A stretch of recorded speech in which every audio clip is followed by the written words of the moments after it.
January 28, 1547, Whitehall Palace, 2 a.m. The most feared king in Europe lay dying behind locked doors, his massive body barely fitting in the reinforced bed that had been specially constructed to support his 400-pound frame. King Henry VIII, who had once been the athletic golden prince of Renaissance Europe, was now a grotesque shadow of his former self. His legs weeping with infected ulcers, his breath reeking of decay, his mind clouded by fever and pain. But as the palace physicians whispered anxiously in the corridors outside, a more sinister question hung in the air. Was England's most powerful monarch dying from the diseases that had ravaged his body for decades, or was someone helping death along its path? Have you ever wondered how a man who had executed 2 wives, dissolved monasteries, and defied the Pope himself could meet his end? The official story was simple: natural causes. But the truth behind Henry VIII's death is far more complex and disturbing than history books tell us.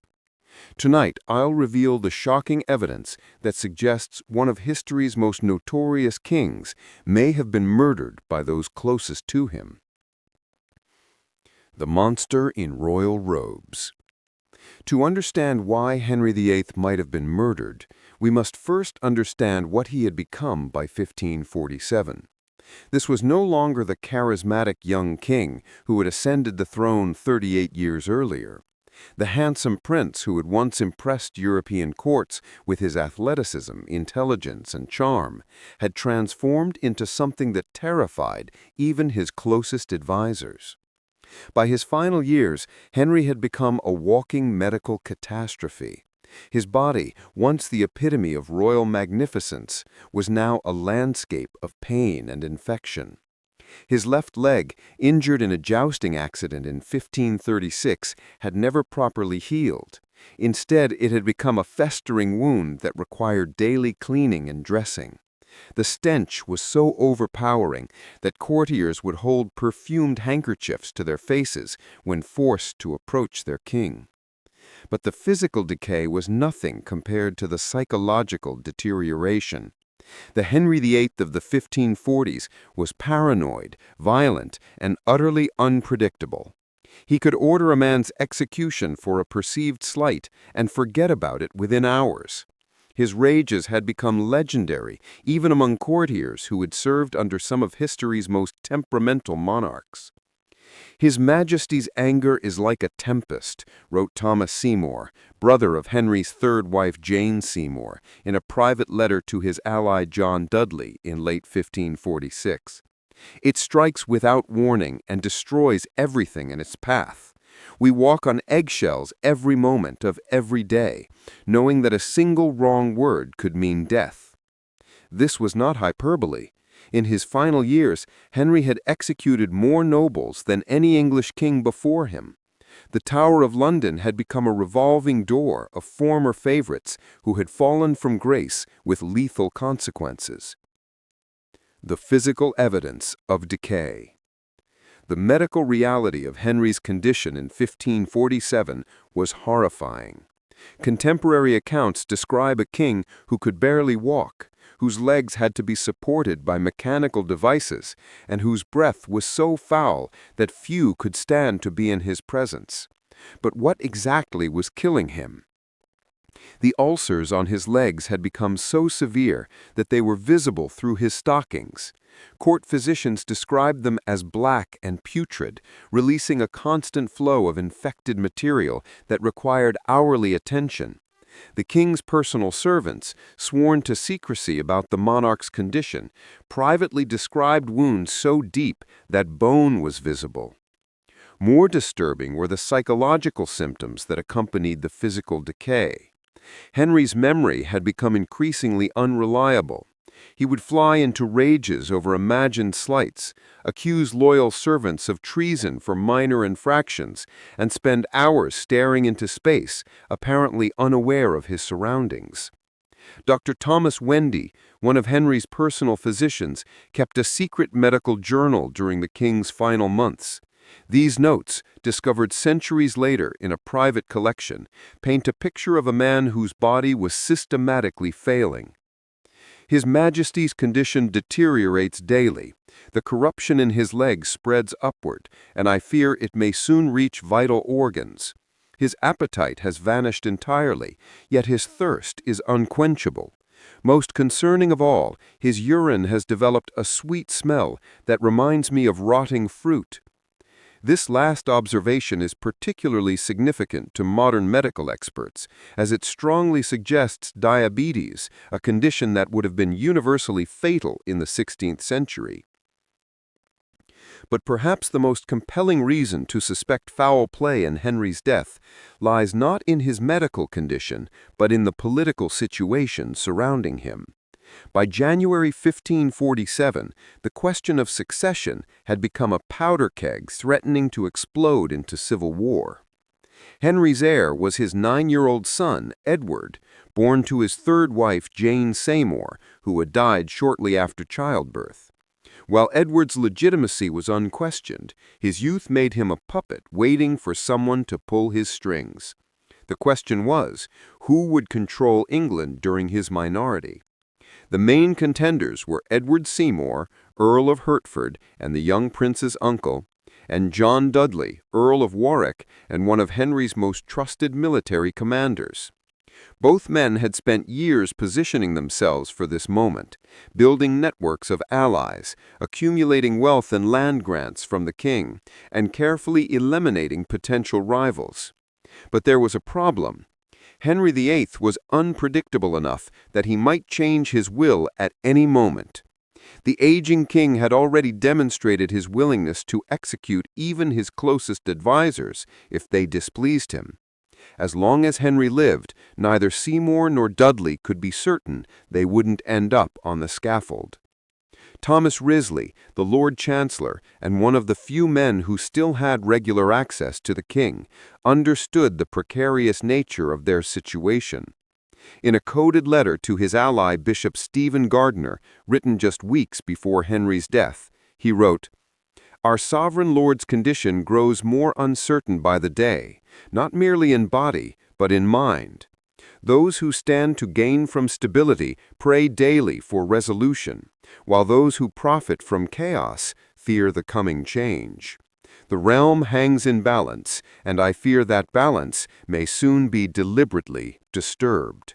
The secret medical conspiracy. What makes Henry's death even more suspicious is the behavior of his physicians in the weeks leading up to his demise. Traditionally, royal doctors kept detailed records of their treatments, both as protection against accusations of malpractice and as guidance for their successors. Yet for Henry's final illness, these records are mysteriously sparse.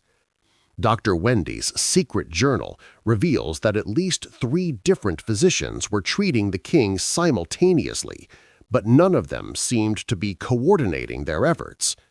Even more disturbing, medications were being administered that contradicted each other, and some treatments seemed designed to worsen rather than improve the king's condition. "I prescribed a gentle purgative to cleanse His Majesty's system," Wendy wrote. "Yet when I returned the following day, I discovered that Dr. Hewick had administered a powerful stimulant that would counteract any benefits. When I questioned him about this decision, he claimed to have received direct orders from Lord Seymour." This pattern of contradictory treatments continued throughout January 1547. Medicines that should have been given together were administered separately. Treatments that might have eased the king's pain were mysteriously delayed. Most suspicious of all, Henry's food was being prepared by a rotating cast of servants, none of whom had previously held such trusted positions. The convenient timing. The timing of Henry's final decline raises even more questions. Throughout December 1546, despite his chronic illnesses, the king had seemed relatively stable. He had been conducting business, meeting with ambassadors, and even planning military campaigns for the coming spring. Court records show that as late as January 15th, Henry was still signing documents and making decisions about government policy. Then, suddenly, his condition deteriorated with shocking speed. Within a week, he went from conducting royal business to being barely conscious. The rapidity of this decline was unprecedented in his long history of chronic illness. Even more suspicious was the behavior of his inner circle during these final days. While Henry lay dying, his most trusted advisors were not gathered anxiously around his bedside. Instead, they were engaged in a series of secret meetings, hastily drawn-up legal documents, and urgent conferences that had nothing to do with the king's medical care. Sir Anthony Denny, one of Henry's gentlemen of the Privy Chamber and among the few people with unrestricted access to the king, later admitted that he had been too busy with affairs of state to spend much time monitoring His Majesty's condition. This from a man whose primary job was to attend to the king's personal needs. The forbidden diagnosis. The most intriguing aspect of Henry's medical condition was the one symptom that court physicians were absolutely forbidden to discuss: the possibility that the king was suffering from syphilis. In Tudor England, syphilis was considered not just a medical condition, but a moral failing. For a king who had broken with Rome partly to defend his own righteousness, admitting to a sexually transmitted disease would have been politically catastrophic. Yet the evidence suggests that Henry had been battling the advanced stages of syphilis for years. The progression of his symptoms, the skin lesions, the mental deterioration, the joint pain, the cardiovascular problems, all aligned perfectly with tertiary syphilis. More tellingly, several of his wives and mistresses had suffered miscarriages and stillbirths consistent with congenital syphilis transmission. Dr. Rodrigo Lopez, a Portuguese physician who had briefly served at the English court before falling from favor, left behind notes suggesting that he had recognized the symptoms but had been warned never to speak of them publicly. "The king suffers from the French disease," Lopez wrote in cipher, using the contemporary euphemism for syphilis. But to speak this truth would mean death for the speaker. If Henry was indeed dying of advanced syphilis, it would explain both his bizarre behavior in his final years and why his death might have been hastened by those who feared the political consequences of a lengthy public deterioration. The Watchers in the Shadows. As January 1547 progressed and Henry's condition worsened, a strange cast of characters began appearing in the palace corridors. These were not the usual courtiers and servants, but men with no official business at court who seemed to have unlimited access to the royal quarters. Among them was Dr. George Owen, a physician who had previously been dismissed from royal service for unspecified irregularities in his practice. Owen had somehow gained readmittance to the palace and was frequently seen entering and leaving Henry's chambers, despite not being listed among the king's official medical team. Also present was Thomas Seymour's personal apothecary, a man named William Sherrington, who had a reputation for creating exotic compounds and unusual remedies. Sherrington had been granted extraordinary access to the royal kitchens and was often observed preparing special broths and medicines for the king. Most mysteriously of all was the presence of several foreign visitors who claimed to be merchants but who seemed far more interested in the palace layout than in conducting any business. Spanish and French ambassadors later reported suspicious activities by men who appeared to be intelligence agents, though their exact mission remained unclear. The final hours. As we piece together the evidence from Henry's final days, A picture emerges of a dying king surrounded not by loyal servants desperately trying to save him, but by ambitious politicians positioning themselves for the aftermath of his death. The medical care he received was contradictory and often counterproductive. The people with access to him were not necessarily those best qualified to help him, and the beneficiaries of his death were remarkably well prepared for the transition of power. Was Henry VIII murdered? The evidence is circumstantial but compelling. A king who had made countless enemies, whose death would solve numerous political problems, whose medical care was suspiciously inadequate, and whose final illness progressed with convenient speed for his successors. But to understand the full scope of this potential conspiracy, we need to examine the specific diseases that were killing Henry and how each of them might have been exploited by those who wanted him dead. The truth behind the death of England's most notorious king may be far darker than anyone imagined. January 10th, 1547.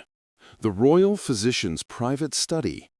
Dr. Thomas Wendy sat hunched over his desk, candlelight flickering across pages of medical observations that could cost him his life if discovered. In his secret journal, he had been documenting the true extent of King Henry VIII's medical condition, details so shocking and politically dangerous that speaking them aloud would constitute treason. His Majesty's afflictions are numerous and severe, Wendy wrote in Latin to obscure his meaning from casual readers. The corruption spreads through his body like fire through dry timber. Yet I am forbidden to name the true cause, for it would destroy not only the king's reputation, but the legitimacy of his entire reign. What Wendy was witnessing was the final stage of what modern medical experts believe was a combination of at least 4 serious diseases, each potentially fatal on its own. But which one was actually killing the king, and more importantly, was someone exploiting these conditions to hasten Henry's death? The syphilis theory, the unspoken diagnosis. The most explosive theory about Henry VIII's death centers on syphilis, a diagnosis that was absolutely forbidden to discuss in Tudor England. For a king who had broken with Rome partly to defend his moral authority, admitting to a sexually transmitted disease would have been catastrophic. Yet the evidence is overwhelming.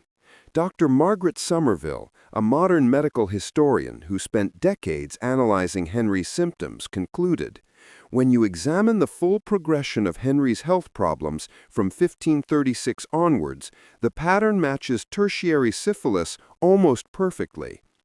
The progression was textbook. Primary syphilis would have occurred in Henry's youth, a small, painless sore that would have healed naturally, leaving the king unaware he was infected. Secondary syphilis would have manifested as skin rashes and flu-like symptoms, easily mistaken for other ailments. But by the 1540s, Henry was displaying the unmistakable signs of tertiary syphilis. The mental deterioration was particularly telling. Contemporary accounts describe a king whose personality had fundamentally changed. Where Henry had once been calculating and politically astute, he became paranoid and erratic. His famous rages, once strategic tools of intimidation, became uncontrolled explosions of violence. The king's temperament has altered so dramatically that those who knew him in his youth would scarce recognize him now, wrote the Venetian ambassador in 1546. He suspects treachery in every corner and sees enemies where once he saw friends. His mind seems as diseased as his body. Even more damning was the evidence from Henry's marriages. Of his 6 wives, several suffered mysterious miscarriages and stillbirths. His first wife, Catherine of Aragon, lost at least 4 children. Anne Boleyn miscarried multiple times. Jane Seymour died shortly after giving birth to Edward, possibly related to congenital syphilis transmission. Dr. John Ashdown Hill, a genealogist who studied the Tudor medical records, noted, "The pattern of reproductive failures across Henry's marriages is consistent with congenital syphilis. The fact that only one of his children survived to adulthood suggests that the king was carrying a disease that affected fetal development." The diabetes connection. Sweet death. But syphilis wasn't the only disease ravaging Henry's body. Dr. Wendy's secret observations about the king's sweet-smelling urine pointed to another killer, diabetes mellitus.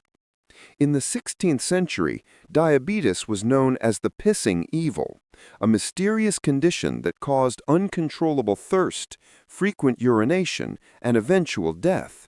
The sweet smell that Wendy noted was caused by ketones in the urine, a sign that the body was breaking down fat for energy because it couldn't process sugar properly. Henry's symptoms in his final years matched diabetes perfectly. He suffered from unquenchable thirst, yet his appetite had vanished. He experienced dramatic weight fluctuations, gaining massive amounts of weight, then suddenly losing it again. Most tellingly, wounds on his legs refused to heal, a classic sign of diabetic complications. "His Majesty drinks constantly, but finds no satisfaction," recorded Thomas Cranmer, the Archbishop of Canterbury, during one of his final visits with the king. "Water, wine, ale, nothing seems to quench his need, yet he eats like a sparrow, picking at his food with distaste." Modern endocrinologist Dr. Sarah Mitchell examined Henry's case and concluded, if Henry VIII had diabetes in the 1540s, it would have been a death sentence. Without insulin, the body essentially consumes itself. The sweet-smelling urine, the excessive thirst, the poor wound healing, it's a textbook case of diabetic ketoacidosis. This diagnosis becomes even more sinister when we consider that certain substances could have been used to worsen Henry's diabetic condition. Sugar, honey, and other sweet substances would have accelerated his decline. Was someone deliberately feeding the king foods that would hasten his death? The festering wounds, gateway to sepsis. The most visible of Henry's ailments were the chronic ulcers on his legs, particularly the left leg that had been injured in his 1536 jousting accident. These wounds had never properly healed and had become a constant source of infection and agony. Court records describe wounds so severe that they required hourly attention. The king's personal servants, sworn to secrecy, privately described ulcers so deep that bone was visible. The stench was so overpowering that even Henry's closest advisors could barely tolerate being in his presence. "The corruption in His Majesty's limbs spreads daily," Wendy wrote. "The flesh mortifies before our eyes, yet he forbids us from taking more aggressive measures to cleanse the wounds. He fears the pain of proper treatment more than he fears death itself." What made these wounds so dangerous was not just their size, but their vulnerability to deliberate contamination. In an age before antiseptics, any foreign substance introduced into an open wound could cause fatal sepsis. A well-placed grain of soil, a contaminated bandage, or even certain herbal remedies could turn a chronic condition into a death sentence. The suspicious aspect of Henry's wound care was how many different people had access to his dressings. Normally, such intimate medical care would have been handled by one or two trusted physicians. Instead, Henry's wounds were being treated by a rotating cast of servants, apothecaries, and even foreign specialists whose credentials were questionable. Dr. George Owen, the previously disgraced physician who had mysteriously gained readmission to court, was frequently seen changing the king's bandages. When questioned about his unique techniques, Owen claimed to be using advanced continental methods that required special preparations. The gout complication, royal agony. Adding to Henry's suffering was severe gout, a condition that had plagued him for years but had worsened dramatically in his final months. Gout, caused by excess uric acid in the blood, created painful crystal deposits in joints, particularly the feet and hands. For Henry, gout was more than just painful, it was potentially fatal. The condition could cause kidney damage, heart problems, and make the body more susceptible to other infections. Worse still, the standard treatments for gout in the 16th century could be easily manipulated to cause harm. The primary remedy for gout was colchicum, derived from the autumn crocus flower. In proper doses, it could provide relief, but in slightly higher concentrations, colchicum became a deadly poison that could mimic natural death from gout complications. His Majesty's gout has become so severe that he cannot bear to have the bed sheets touch his feet, reported Sir Anthony Denny in January 1547. The physicians have increased his colchicum treatments, but the pain seems to worsen rather than improve. This observation is particularly ominous when we consider that Thomas Seymour's personal apothecary, William Sherrington, was frequently seen preparing special gout remedies for the king. Sherrington had previously been investigated for irregularities in his practice, including the suspected poisoning of a noble rival of the Seymour family.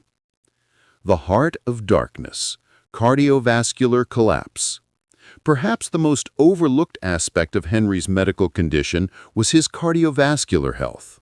The combination of obesity, diabetes, syphilis, and chronic infection would have placed enormous strain on his heart and circulatory system. Contemporary accounts describe a king who could barely walk, who became breathless after minimal exertion, and who suffered from what sounds like severe heart failure. His legs were so swollen with fluid retention that special stockings had to be constructed to contain the swelling. His Majesty's legs have become so enlarged that his usual hose will not fit, wrote his tailor in a work order dated January 1547. The swelling extends from ankle to thigh, and the skin has taken on a mottled appearance that suggests poor circulation. This cardiovascular compromise made Henry vulnerable to sudden death from heart failure or stroke. But it also made him vulnerable to substances that could trigger fatal cardiac events. Certain plant extracts, when administered to someone with severe heart disease, could cause death that would appear entirely natural. The suspicious element here was the sudden appearance of several Italian specialists in the palace during Henry's final weeks. Italy was renowned for its advanced knowledge of both medicine and poison, and these men had unlimited access to the king's quarters despite having no official medical credentials. The poison theory, death by design. While any of Henry's diseases could have killed him naturally, the speed of his final decline suggests outside intervention. Between January 15th and January 28th, 1547, Henry went from conducting royal business to death's door, a progression that was unusually rapid even for someone with multiple chronic conditions. Several substances available in Tudor England could have hastened Henry's death while making it appear natural. Arsenic compounds could have been added to his medicines, causing symptoms that would be attributed to his existing conditions. Arsenic poisoning produces gastrointestinal problems, skin lesions, and neurological symptoms, all of which Henry was already experiencing from other causes. Mercury preparations, ironically used to treat syphilis, became toxic in higher doses. An overdose of mercury would cause kidney failure, brain damage, and death, symptoms that could easily be blamed on advancing syphilis. Digitalis extracts from foxglove plants could trigger fatal heart arrhythmias in someone with existing cardiovascular disease. The death would appear to be natural heart failure.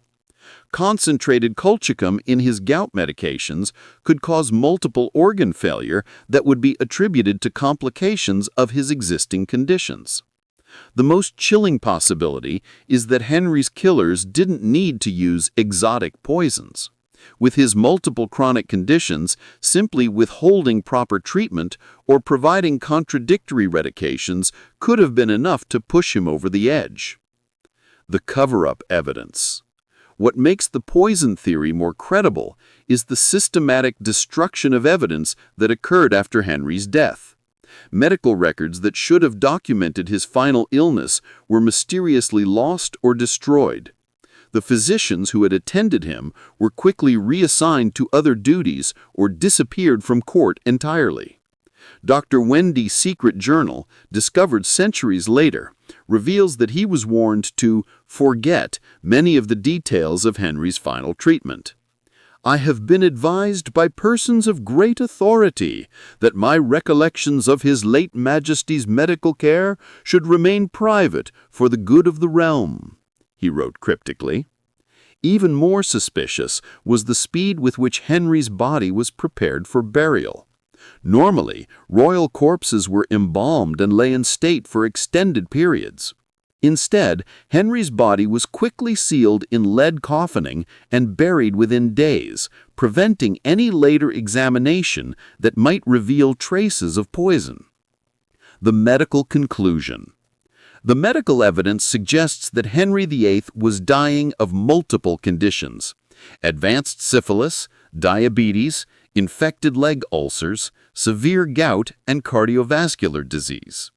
Any one of these could have been fatal, and the combination made his death inevitable. But the timing and circumstances of his final decline suggest that nature had help. The contradictory treatments, the suspicious medications, the access granted to questionable medical practitioners, and the rapid disposal of evidence all point to a carefully orchestrated murder disguised as natural death. The question isn't whether Henry VIII was sick enough to die. He clearly was. The question is whether ambitious politicians decided not to wait for nature to take its course. To understand who might have wanted to hasten the king's death, we need to examine the dangerous game of court politics that surrounded his final days and identify who had the most to gain from his timely demise. January 20th, 1547, Hampton Court Palace, Secret Chamber. While King Henry VIII lay dying just floors above, two of England's most powerful men sat across from each other in a windowless room, speaking in whispers that could determine the fate of the kingdom. Edward Seymour, Earl of Hertford, leaned forward across the oak table, his weathered face illuminated by a single candle. "The physicians give him days, perhaps a week at most," Seymour murmured to his companion, John Dudley, Earl of Warwick. "When the moment comes, we must be ready to act immediately. There will be no time for hesitation." Dudley's response was equally quiet, but infinitely more chilling. "And if nature proves too slow for our purposes? If His Majesty lingers longer than anticipated?" The silence that followed this question spoke volumes. These were not grieving courtiers praying for their king's recovery. These were ambitious politicians calculating the exact timing of their sovereign's death, and perhaps preparing to influence that timing if necessary. Have you ever wondered who really benefits when a powerful leader dies? In the case of Henry VIII, the answer reveals a conspiracy so intricate and ruthless that it makes his fictional portrayals seem tame by comparison.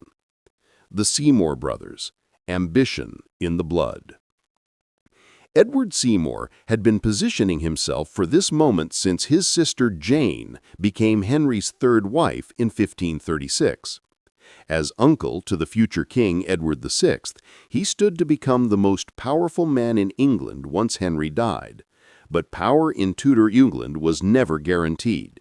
It had to be seized and held through a combination of political cunning, military strength, and ruthless elimination of rivals.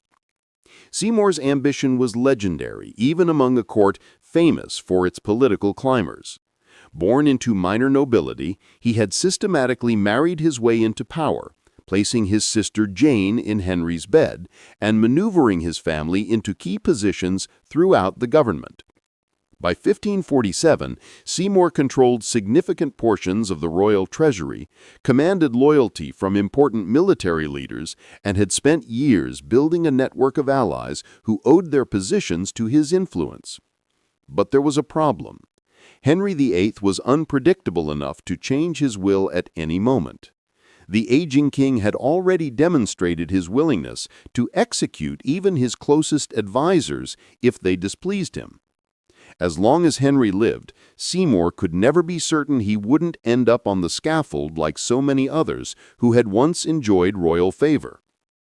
Thomas Seymour, Edward's younger brother, represented an even more dangerous element in this conspiracy. Where Edward was calculating and methodical, Thomas was impulsive and ruthless.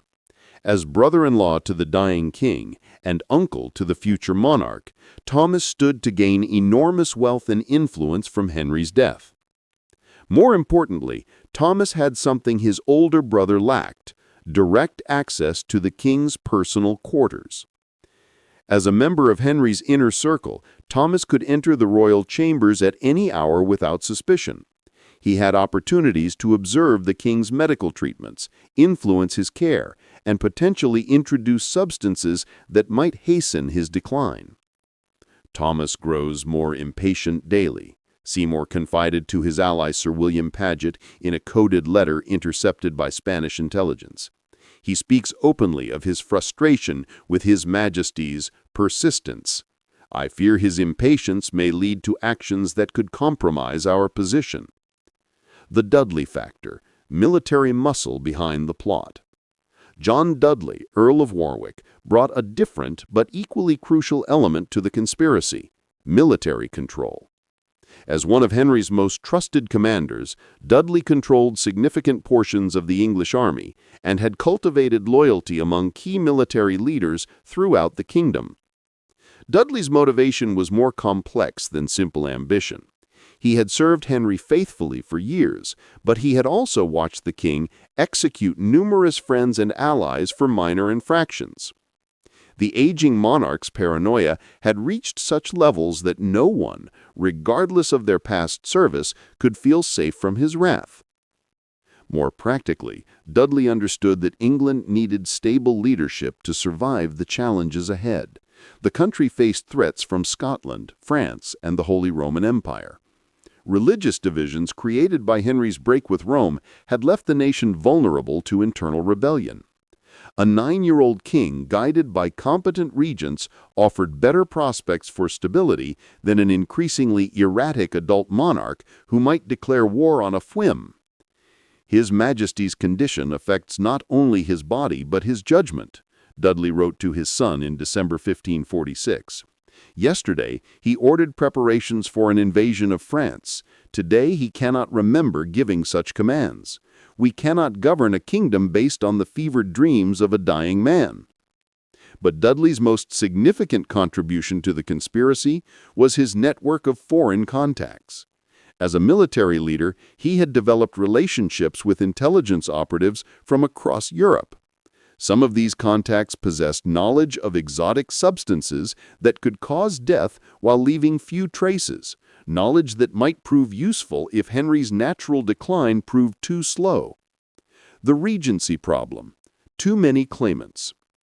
The central issue driving the conspiracy was the question of who would control England during young Edward's minority. Henry's will, as it stood in January 1547, established a regency council of 16 members, who were supposed to govern collectively until Edward came of age. In theory, this arrangement would prevent any single individual from accumulating too much power. In practice, the regency council arrangement was a recipe for chaos. 16 powerful men, each with their own ambitions and agendas, were unlikely to cooperate effectively in governing a kingdom facing multiple crises. The result would almost certainly be paralysis, factional fighting, and possibly civil war. Both Seymour and Dudley understood that whoever could establish control immediately after Henry's death would be able to manipulate or eliminate the regency council arrangement. But this required precise timing. They needed to be prepared to act within hours of the king's demise, before their rivals could organize opposition. The problem was that Henry's natural death could come at any time. His multiple illnesses made him vulnerable to sudden decline, but they could also allow him to linger for months or even years. Every day he remained alive was another day for rival factions to strengthen their positions and potentially expose the Seymour-Dudley alliance. "We cannot allow fortune alone to determine the timing," Seymour told Dudley during one of their clandestine meetings. "Too much depends on our ability to control the circumstances of transition. If His Majesty's departure is delayed beyond reasonable expectations, we may need to assist Providence." The Catholic threat: religious enemies within. Another factor motivating the conspiracy was the presence of powerful Catholic nobles who opposed the religious changes Henry had implemented. Leaders like Bishop Stephen Gardiner and the Duke of Norfolk represented a faction that wanted to reverse the English Reformation and restore ties with Rome. If Henry lived long enough, he might be influenced by these Catholic advisors to undo his religious reforms. Worse still, if he died without clear Protestant leadership in place, the Catholic faction might attempt to control young Edward and use his reign to restore Catholicism. Both Seymour and Dudley were committed Protestants who had benefited enormously from the dissolution of the monasteries and other religious changes. They had acquired vast estates from former church lands and built their fortunes on the new religious order. A Catholic restoration would not only cost them their wealth, but likely their lives. Bishop Gardiner, one of the most influential Catholic voices at court, had been systematically excluded from Henry's inner circle in recent months, but he still commanded significant influence and had been actively building alliances with Catholic nobles who resented the Protestant reforms. "Gardiner grows bolder in his opposition," reported Sir Thomas Wriothesley to Seymour in January 1547. "He speaks openly of the need to correct the religious errors of recent years once proper guidance is restored to the throne. I fear he may attempt to influence His Majesty during his weakened state." This religious dimension added urgency to the conspiracy. Every day Henry remained alive was another opportunity for Catholic advisors to influence him or build strength for a potential coup after his death. The foreign dimension: international stakes. The conspiracy to hasten Henry's death wasn't purely an English affair. Foreign powers had significant interests in the timing and manner of the English succession, and some may have been actively involved in the plot. France, in particular, had reasons to prefer a swift transition to a child king guided by Protestant regents, rather than dealing with an unpredictable Henry VIII who might declare war at any moment.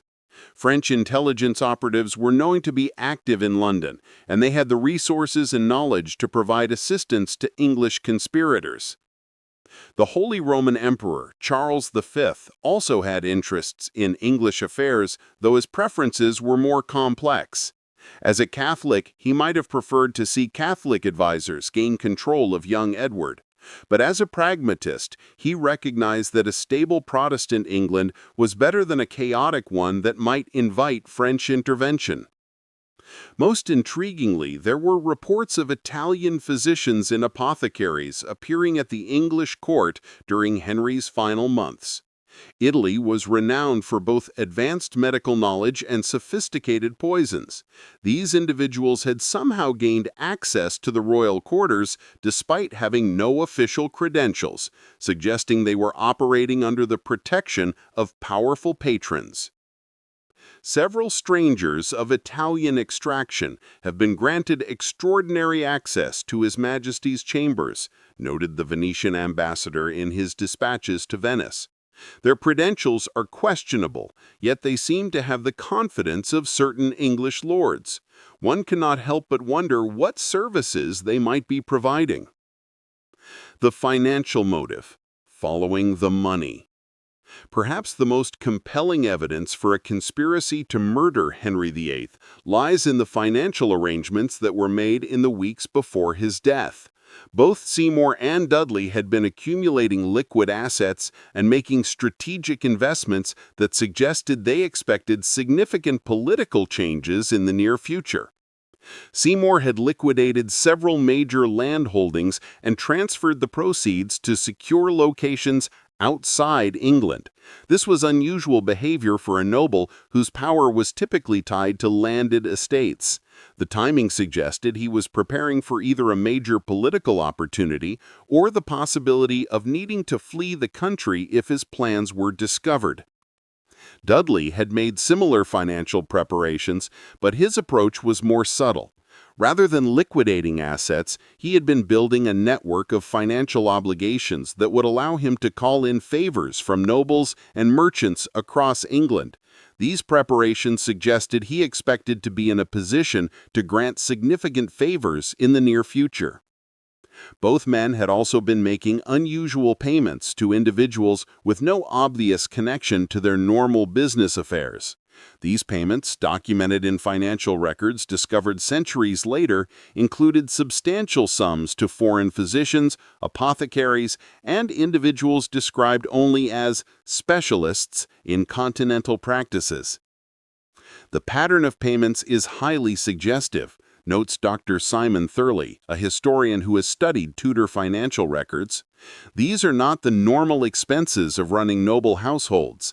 They appear to be payments for specialized services of a type that wealthy men might require for unusual purposes. The moment of truth, January 1547. As Henry's condition deteriorated rapidly in the final weeks of January 1547, the evidence suggests that the conspiracy moved into its final phase. The king's medical care became increasingly erratic, with conflicting treatments being administered by physicians who seemed more interested in following political directions than medical protocols. The most suspicious development was the sudden appearance of new medications in Henry's treatment regimen. These preparations were provided by Thomas Seymour's personal apothecary, William Sherrington, who claimed they were based on advanced continental methods for treating the king's specific combination of ailments. Modern analysis of the few surviving records of these treatments suggests they included substances that would have been counterproductive for Henry's conditions. Medications that should have helped his diabetes instead contained compounds that would have worsened his blood sugar control. Treatments for his infected wounds included ingredients that would have promoted rather than prevented bacterial growth. The medical care provided to Henry VIII in his final weeks was not just inadequate, it was actively harmful, concludes Dr. Margaret Somerville. Either his physicians were remarkably incompetent, or they were deliberately hastening his death. The perfect crime. The genius of the conspiracy to murder Henry VIII lay in its subtlety. Rather than using exotic poisons that might be detected, the conspirators exploited Henry's existing medical conditions. They didn't need to introduce new diseases, they simply needed to ensure that his current ailments progressed more rapidly than they would have naturally. This approach provided perfect cover for their actions. Henry was already dying from multiple causes. His death would appear entirely natural, and any unusual aspects of his final illness could be attributed to the advanced stages of his known conditions. The conspiracy also benefited from the political chaos that would follow Henry's death. In the scramble to control the succession and establish a new government, there would be little time or inclination to investigate the exact circumstances of the old king's demise. The conspirators would be too busy consolidating power to worry about covering their tracks. Most importantly, the people who might have investigated Henry's death were the same people who had the strongest motives for wanting him dead. The physicians who attended him were in the pay of the conspirators. The nobles who would have overseen any investigation were either part of the plot or too intimidated to challenge it. As January 1547 drew to a close, Henry VIII was not just dying, he was being murdered by the very people he trusted most. The question now was whether they could complete their task before the king's natural resilience gave him time to recover and potentially discover their betrayal. The final act of this royal assassination was about to unfold. January 28, 1547, Whitehall Palace, 2 a.m. King Henry VIII drew his last breath alone in his massive bed, surrounded not by grieving family members or loyal friends, but by a carefully selected group of individuals who had been waiting for this moment with barely concealed anticipation. Sir Anthony Denny, the King's gentleman of the Privy Chamber, would later claim that Henry's final words were a prayer for forgiveness. But others in the room remembered something far different: the faint smell of bitter almonds that lingered in the air, and the king's final, desperate attempt to speak before his throat constricted beyond the ability to form words. Within minutes of Henry's death, a transformation occurred that was remarkable for its speed and coordination. The men who had been gathered around the deathbed didn't mourn or pray. They moved with the precision of a military operation that had been planned down to the smallest detail. Have you ever witnessed the moment when a conspiracy reaches its climax? That night at Whitehall Palace, as the most powerful king in English history finally succumbed to his ailments, the real rulers of England revealed themselves and began the most audacious cover-up in royal history. The suspicious final hours. The official account of Henry's death, as recorded by court chroniclers, describes a king who gradually weakened over several days before peacefully expiring in his sleep. But the private accounts of those actually present tell a very different story. Dr. Thomas Wendy, whose secret medical journal provides our most detailed account of Henry's final illness, wrote, "His Majesty's decline in these last hours has been unlike anything in my experience. The symptoms do not match the natural progression of his known ailments. There is something else at work here, something I dare not name even in these private pages." The king's final day had begun normally enough. Despite his chronic conditions, Henry had been alert and even conducted some royal business. He had signed several documents, including pardons for prisoners and grants of land to loyal servants. His appetite, while poor, was not dramatically worse than it had been for weeks. But at approximately 6 p.m. on January 27th, Henry's condition changed rapidly and dramatically. Within hours, he went from conscious and coherent to barely responsive. The speed of this decline alarmed even his physicians, who had been expecting a more gradual deterioration. At vespers, His Majesty's was speaking clearly and asking for reports from his council, recorded Thomas Cranmer, who had been summoned to provide last rites. By Compline, he could barely form words. "I have never seen a man's faculties desert him so swiftly." What makes this rapid decline even more suspicious is what happened to Henry's evening meal.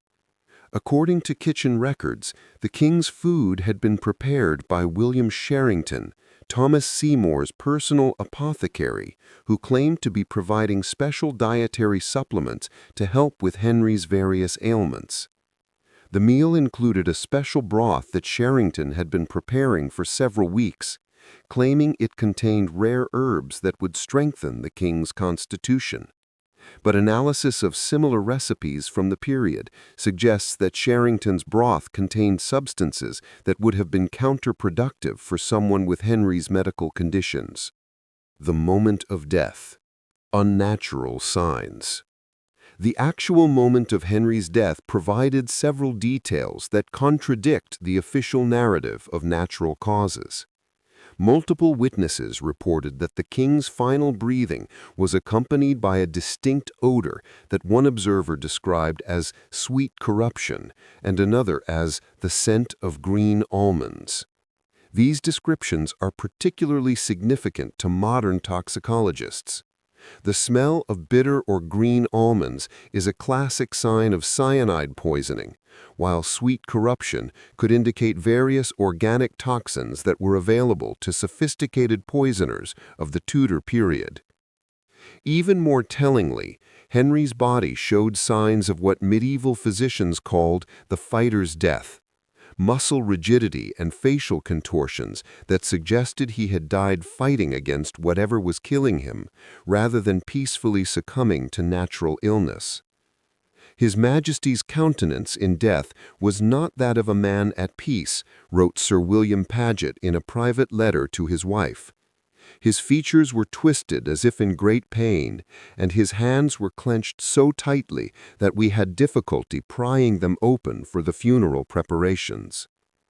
Perhaps most suspiciously of all, Henry's personal physician, Dr. Wendy, was not present for the king's final hours. Despite being the medical professional most familiar with Henry's conditions, Wendy had been sent on an urgent errand to London, an errand that other evidence suggests was entirely fabricated. The immediate cover-up. What happened in the hours immediately following Henry's death reveals the extent to which his demise had been planned and prepared for.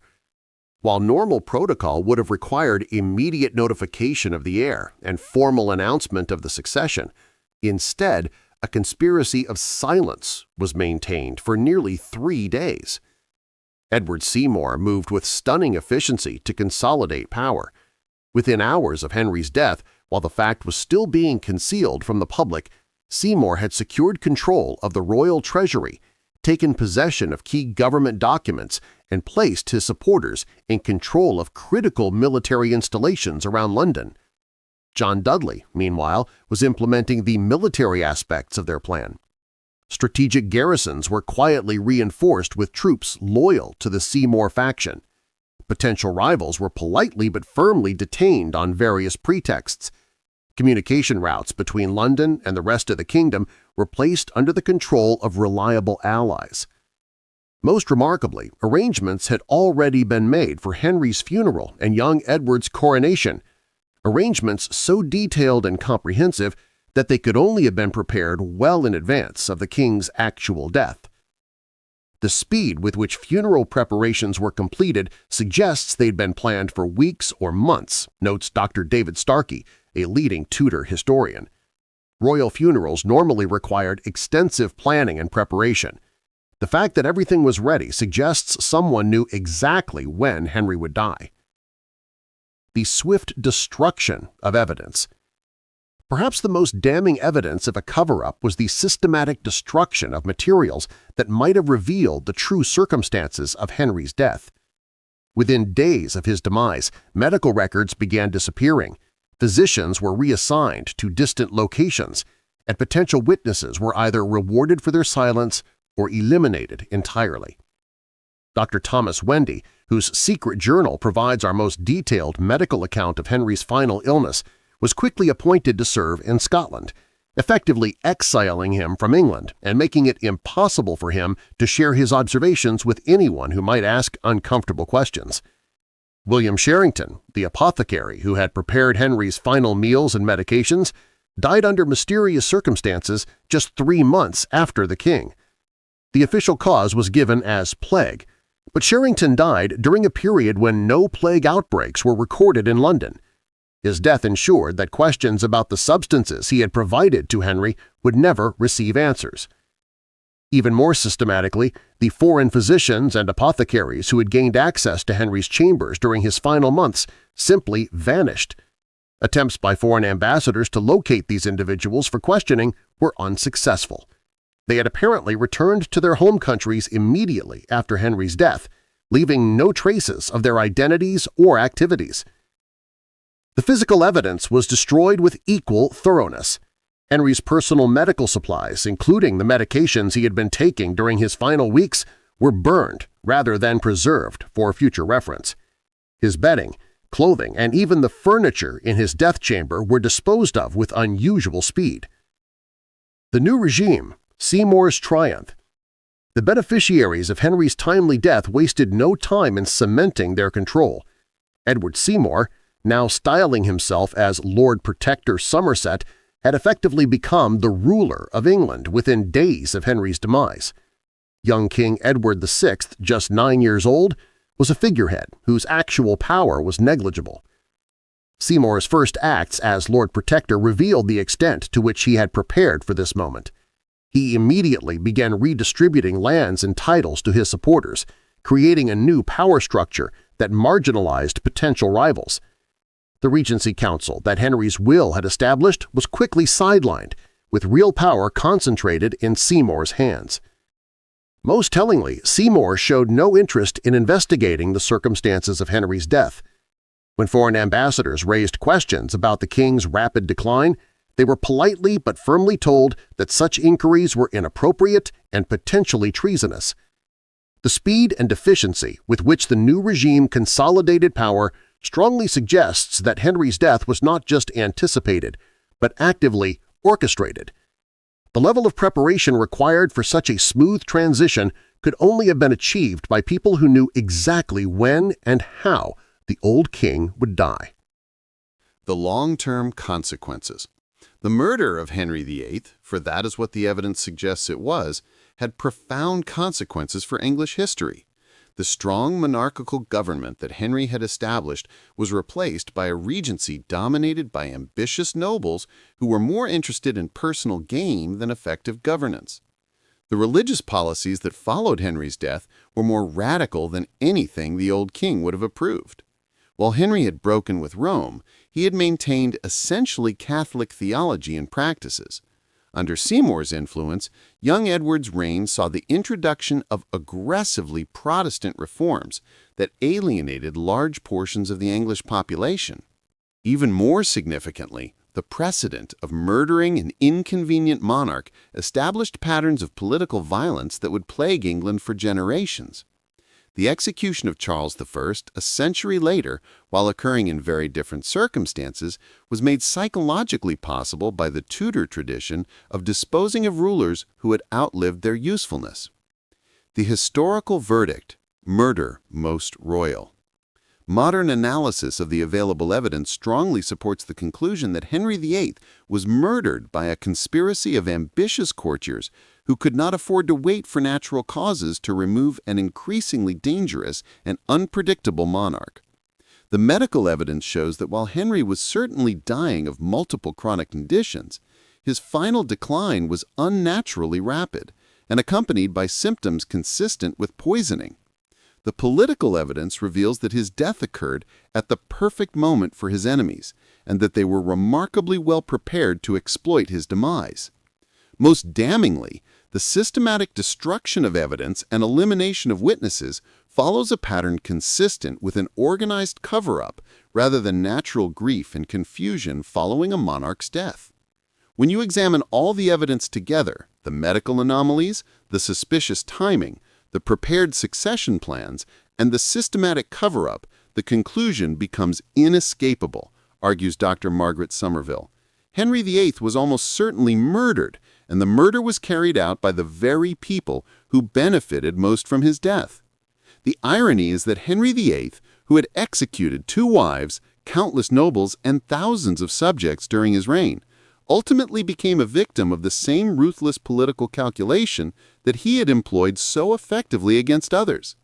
The king who had perfected the art of judicial murder was himself murdered by those who had learned from his example. Why the mystery endures. The reason why the truth about Henry VIII's death has remained hidden for nearly 5 centuries lies in the effectiveness of the cover-up and the political interests it served.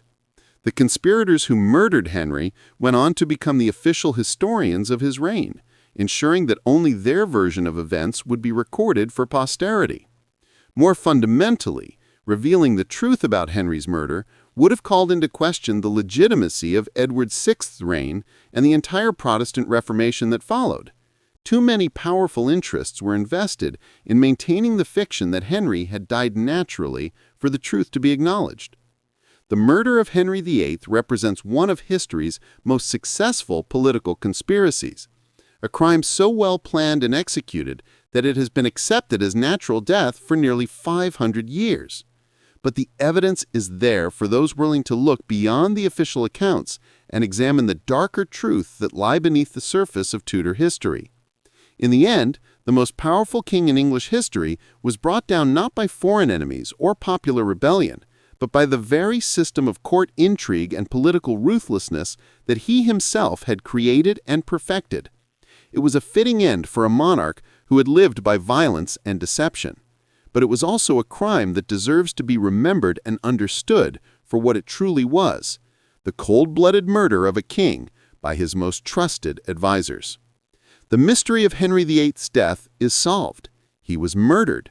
The only remaining question is whether justice will ever be served, even if it comes 5 centuries too late.